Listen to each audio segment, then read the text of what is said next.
Yom Tov Kalfon, bonjour, Boker Tov. Boker Tov, Daniel. Merci d'être avec nous ce matin. Alors nous vous avons sollicité pour essayer de comprendre un peu quelle est la position de votre formation Yamina autour du fameux plan de paix de Donald Trump. On a du mal à s'y retrouver. On a l'impression parfois que, on va dire, Naftali Bennett est d'un côté favorable à ce plan, de notre côté il s'y oppose. Vous pouvez nous clarifier sa position ? Oui, clairement. Ce plan, en fait, comporte deux parties. Une partie qui est historique et qui, pour la première fois, reconnaît le lien indéfectible entre la terre d'Israël et le peuple d'Israël, reconnaît la Jérusalem unifiée, les implantations, la souveraineté sur la vallée du Jourdain et sur d'autres régions de la Judée-Samarie.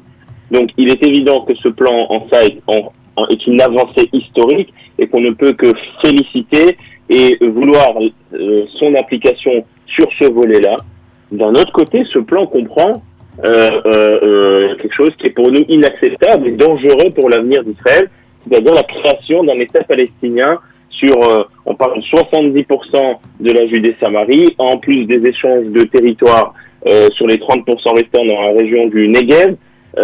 C'est quelque chose qui est pour nous totalement inacceptable et c'est la ligne de notre parti. C'est peut-être en ça aussi que notre parti se différencie des autres partis de la carte politique israélienne et du Likoud, puisque notre parti, de manière constante, depuis des dizaines d'années, et Bennett, depuis qu'il est rentré en politique en 2012, l'a toujours dit, nous n'accepterons jamais un État palestinien en Judée-Samarie. C'est pour nous refaire l'erreur de la bande de Gaza avec le retrait de 2005 du Gush Katif, qui a amené à Israël un État terroriste aux portes du sud d'Israël. On ne va pas refaire la même erreur au centre d'Israël, dans le cœur historique du pays, aux portes de Tel Aviv, aux portes de Jérusalem, de créer un État terroriste palestinien.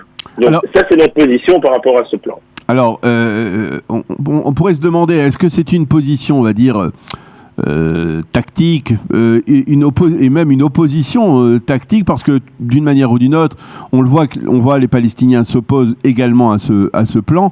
Finalement, on a le sentiment que les seuls qui s'y opposent vraiment à ce plan, eh bien, c'est d'un côté les responsables du parti Yamina, c'est-à-dire on va dire la droite idéologique et sioniste religieuse, et d'un autre côté les Palestiniens. Les autres, on va dire beaucoup d'autres, on voit même il y a une sorte de consensus au centre avec Bleu Blanc et le Likoud qui le salue, ce plan. Qu'est-ce que ça ne vous fait rien de vous retrouver dans le même front du refus avec les Palestiniens ? Alors, bon, ça je répondrai juste après. C'est tout l'inverse d'une opposition tactique. En fait, c'est une opposition idéologique. C'est-à-dire que l'idéologie de la droite israélienne, ce qui différencie un homme de droite d'un homme de gauche en Israël depuis des dizaines d'années, notamment depuis les accords d'Oslo, je tiens juste à le rappeler. Et est-ce que vous êtes pour ou contre un État palestinien ? Une personne qui est pour un État palestinien en Israël, selon vous pouvez rentrer en fac de sciences politiques dans n'importe quelle université d'Israël, une personne qui est pour un État palestinien et qui est pour donner une partie de la terre d'Israël à son ennemi, ou aux Palestiniens, ne peut pas être un homme de droite. C'est-à-dire que lorsque Netanyahou, à la tête du Likoud, a en 2009 annoncé qu'il était pour, dans son discours de Bar-Ilan, un État palestinien, cela a fait un grand bruit dans Israël. Oui. Je me souviens d'ailleurs des journalistes à l'époque, Razi Barkaï, etc., des journalistes de gauche, qui félicitaient Netanyahou, qui enfin passe à gauche de la carte politique israélienne. C'était ce que disaient les journalistes à l'époque. C'est-à-dire qu'à partir du moment où un homme de droite dit qu'il est pour un État palestinien, il n'est plus un homme de droite selon la cartologie de la politique israélienne. Donc, si il arrive une situation où on reste le dernier parti de droite sur la carte politique, eh ben nous resterons le dernier parti de droite sur la carte politique, car nous n'allons pas vendre notre idéologie pour telle ou telle raison, ou parce qu'on nous accole l'étiquette d'être sur la même ligne que les Palestiniens.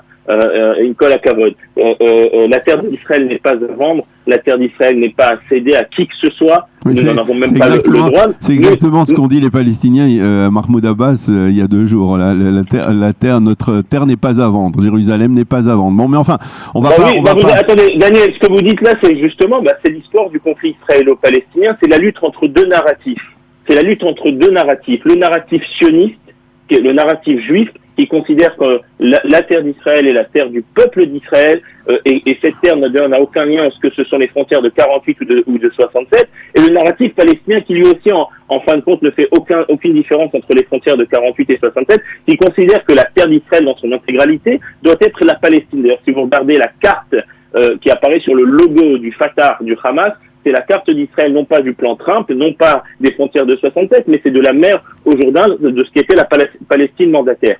Et donc il y a ici une lutte entre deux narratifs, entre deux idéologies. Mon idéologie, qui est l'idéologie de la droite, qui est l'idéologie du sionisme, qui est l'idéologie qui apparaît dans la constitution du Likoud d'ailleurs, jusqu'à présent à l'heure actuelle, dans la constitution du Likoud, on est opposé à la création d'un État palestinien. Comme je vous ai dit, c'est ce qui différencie la droite de la gauche dans ce pays. Si Netanyahou veut, en fin de compte, soutenir la création d'un État palestinien, il va devoir changer la constitution de son propre parti et donc reconnaître officiellement que son parti n'est plus un parti de droite, mais un parti qui a changé sa position sur le conflit en soutenant un État palestinien. Je vais rajouter autre chose. Vous parlez de Naftali Bennett, vous disiez que il s'oppose, etc. Yuli Edelstein, qui est le président de la Knesset, et qui est arrivé numéro 1 aux primaires du Likoud, a hier soir exprimé une position identique à celle de Naftali Bennett.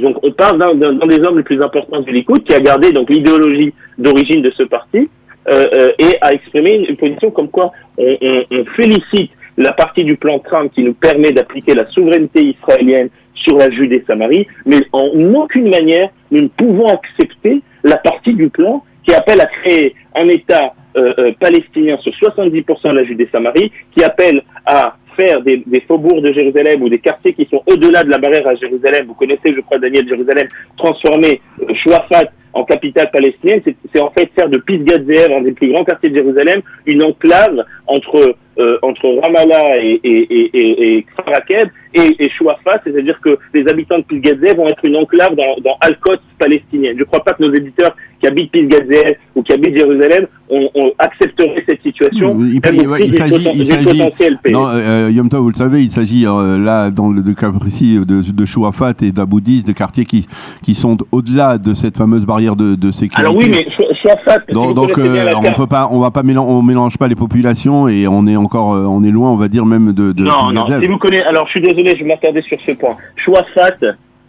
est au-delà de la il y a le camp palestinien de Shouafat, il y a la ville de Shouafat. Bon, alors non, c'est un point très important que les gens ne comprennent pas. On m'a posé des questions sur cela hier d'ailleurs. Shouafat, qui se trouve au-delà de la Gardère, se trouve dans les limites municipales de Jérusalem. Les habitants arabes de Shouafat ont une carte d'identité bleue, ont le statut d'habitants d'Israël. Ce n'est pas sous autorité palestinienne, contrairement à Abu Dis. Abu Dis, c'est autre chose.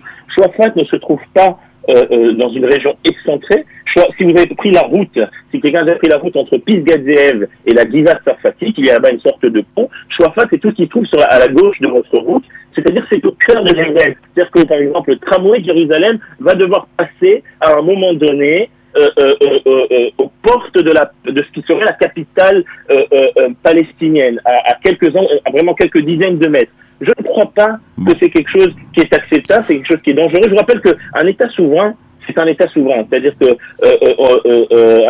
même si on parle de démilitarisé, pas démilitarisé, vous pouvez pas vraiment vérifier qu'un État souverain reste démilitarisé. S'il serait militarisé, vous devez rentrer en guerre contre cet État, et donc c'est nous ramener dans une situation encore pire que celle où on s'est trouvé par le passé quand on était face à des groupuscules terroristes. Donc il faut faire attention à ce que l'on fait au niveau. Moi, je me souviens que quand, dans la proposition de Genève de Yossi Beilin en 2002, on avait proposé aussi de transformer Shouafat en capitale de l'État palestinien, toute la droite avait à l'époque hurlé.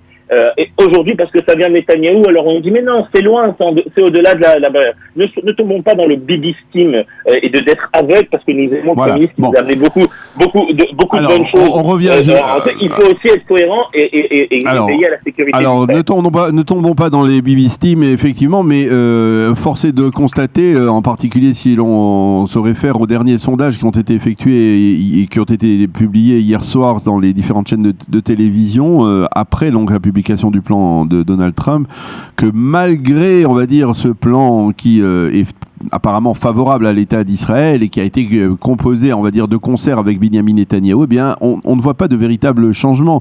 Le Likoud reste toujours derrière bleu-blanc. Votre parti ne semble pas véritablement, Yamina ne semble pas véritablement se renforcer. Il est autour de 7 ou 8 mandats. Et au bout du compte, eh bien, le bloc de droite religieux, eh bien, n'est toujours pas aux alentours des 61 députés. Alors, qu'est-ce que finalement, quel regard vous portez sur cette situation? On a le sentiment qu'à un mois des élections, eh bien, on va se retrouver dans une nouvelle impasse politique avec une incapacité pour Benyamin Netanyahou et même pour Benny Gantz à former un gouvernement. Écoutez, c'est le drame que notre pays vit depuis maintenant un an. Ce qu'il faut, c'est que ce qui reste, c'est d'être en campagne et essayer de changer la donne. Mais je pense que la plupart d'entre nous sommes conscients que d'une élection à l'autre, en 3-4 mois, il ne peut pas y avoir non plus des révolutions. Le Parti bleu-blanc ne va pas passer de 35 à 25 et inversement pour le Likoud, etc. C'est-à-dire que, qu'on le veuille ou non, en fin de compte, les gens plus ou moins gardent leur vote. Mais ce qu'il faut pour changer la donne, c'est, on parle d'un transfert de quelques mandats, en fin de compte, de 3, 4, 5 mandats. Donc c'est du travail. Je pense qu'il faut aller sur le terrain. Et certains vous diront que ces 2 ou 3 mandats, eh bien, ils se trouvaient peut-être dans le parti Otzma Yehudit que Bennett a refusé, avec lequel il a refusé de pactiser à la veille de la fermeture des listes électorales. Et c'était peut-être, est-ce que ce n'était pas une erreur, on va dire même tactique de ne pas accepter cette union de la droite à la droite du Likoud pour espérer franchir ce seuil des 61 députés? Moi, j'espère d'abord et avant tout que ces 2-3 mandats, les personnes qui mettent le bulletin à Otzma Yehudit, alors ce parti se présente depuis 20 ans aux élections et n'a jamais passé le seuil en tant que parti indépendant, que les gens vont faire preuve de cohérence et vont comprendre qu'en votant pour ce parti, ils mettent un bulletin à la poubelle. Maintenant, est-ce que l'on peut forcer un politicien à s'unir avec quelqu'un avec qui il ne partage pas? Vous parlez à Otzma Yehudit à des gens qui sont... Vous parliez d'idéologie, ce sont des gens qui ont un coefficient idéologique assez élevé, on va dire. Oui, alors justement, on ne peut pas forcer aussi quelqu'un, et en l'occurrence Bennett, à brader son idéologie uniquement pour des raisons de tactique politique politicienne. Alors il a été capable, et Bennett a fait preuve de maturité à ce niveau-là. Alors ce n'était pas son opinion d'origine, il a été capable de s'unir avec le Baït Yehudi, avec Bezalel Smotrich, bien qu'on le sait qu'il aurait préféré se présenter tout seul, sous pression notamment de Netanyahou. Il s'est uni afin de ne pas prendre le risque de ne pas passer le seuil ou que l'autre parti ne passe pas le seuil. Donc il a fait une union qui était pour lui difficile, mais acceptable jusqu'à un certain point au niveau idéologique. Le pousser dans les bras de Ben Gvir, c'est lui demander de brader son idéologie. Il y a une chose qu'il faut prendre en considération, le report des voix et des mandats n'est pas forcément automatique. C'est-à-dire certes, quand Otzma Yehudit se présente, vous dites qu'il y a des gens qui font l'erreur et qui croient qu'ils vont passer le seuil, donc ils font peut-être 2 mandats ou 2 et demi. En s'uniant, on n'aura pas forcément reçu 2 ou 2 mandats et demi, aussi pour une autre raison. Une partie, par exemple, des gens du sionisme religieux ou des gens de la droite idéologique n'auraient pas forcément voté pour nous à cause de cette union. Et ça existe. Il y a, alors si c'est au change, on gagne 2 mandats mais on en perd encore 1 ou 1 et demi qui va passer ailleurs, alors on peut comprendre de Bennett, et là c'est une question de tactique, on peut comprendre Bennett qui dit, en fin de compte, je vais brader mon idéologie pour un demi-mandat ou un quart de mandat, cela ne vaut pas la peine. Donc ce choix a été fait, je comprends certains ne l'apprécient pas, certains le critiquent, mais encore une fois, il me colle à cabode à monsieur Ben Gvir, qui est quelqu'un de très intelligent et de très compétent. On ne va pas tout brader pour ses beaux yeux, excusez-moi de l'expression. On n'a pas besoin de lui pour avoir une vraie position à droite et idéologique sur la terre d'Israël. Je viens de l'exprimer il y a quelques minutes sur votre antenne, qui est la position claire de mon parti. Et on n'a pas peur de dire à Netanyahou, de dire au reste de la droite israélienne la vérité lorsque on parle d'État palestinien. On n'a pas peur de s'y opposer. Donc, si vous voulez, on n'a pas besoin de M. Ben Gvir pour être assez à droite et assez idéologique. Et d'un autre côté, on peut laisser aussi à Naftali Bennett le choix de choisir qui sont ses partenaires politiques et avec qui il se présente aux élections. Et c'est ça qui est important.